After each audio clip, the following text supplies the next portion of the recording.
This video was posted by journalist Evhen Agarkov on his social media. The footage shows a group of Ukrainian reporters trying to find shelter during a shelling of the frontline town of Zaitsevo. Correspondent Alexander Malakov is also in the video. He left his home in occupied Luhansk 4 years ago. I once told myself that I'll return to Luhansk either in army boots or with a microphone. Upon arriving in Kiev, he continued covering the situation in occupied Donbas. He also enlisted in the Ukrainian military. He served near the town of Horlivka as a machine gunner. Now, at home, he has a Ukrainian flag signed by all of his army comrades. He is a tank operator, and he drew me a tank. I also asked him to draw a machine gun, with which I fought. He drew it and wrote, "For my friend." This machine gun fired at the enemy in Zaitsevo.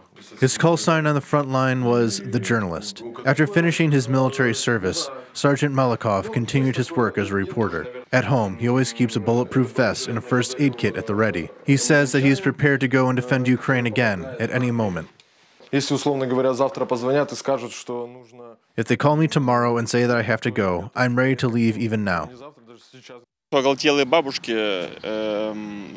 Frantic people, the zombified mass, they are always scarier than a shell or a bullet, because you can have a rough idea of where a shell may hit, where people will shoot with small arms, but you never know how a crowd will act in a rage. This is how Volodymyr Mikhailov saw his native Donetsk in spring of 2014. He left his home when the war broke out, but came back to report on the situation in the east as a correspondent. While doing so, Russian-led militants confiscated his equipment and beat him. Now he covers Donbas from the front line. I felt that it's my duty because I'm a journalist. I should see what's happening on the land where I was born. Many Ukrainian journalists have numbers in their phone books that can never again be answered. For reporters, the death of a subject of their story is a personal loss. Alexei Godzenko lost someone very close to him because of the war.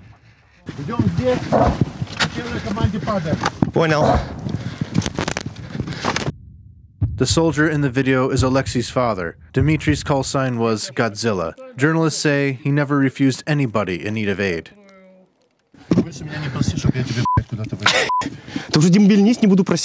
Dmitry Godzenko was killed just a day before his demobilization. His son Alexei continued working as a reporter on the front line.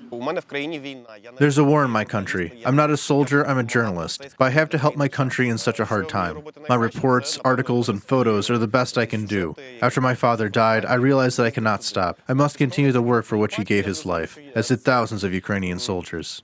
I always say that I'm tired. It's been 4 years, almost 3 of which I've spent on the front line. I say that I've had enough and that I have fulfilled my duty, but the war isn't over. They risk their lives in order to show the rest of the world that the war is far from being over.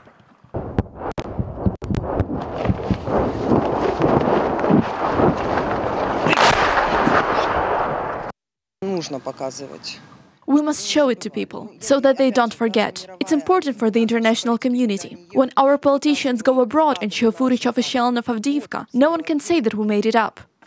The footage shot by Ukrainian journalists on the front line repeatedly contradicts Russian propaganda. Ukrainian reporters keep working tirelessly so that the rest of the world knows the truth about the situation in the east of Ukraine.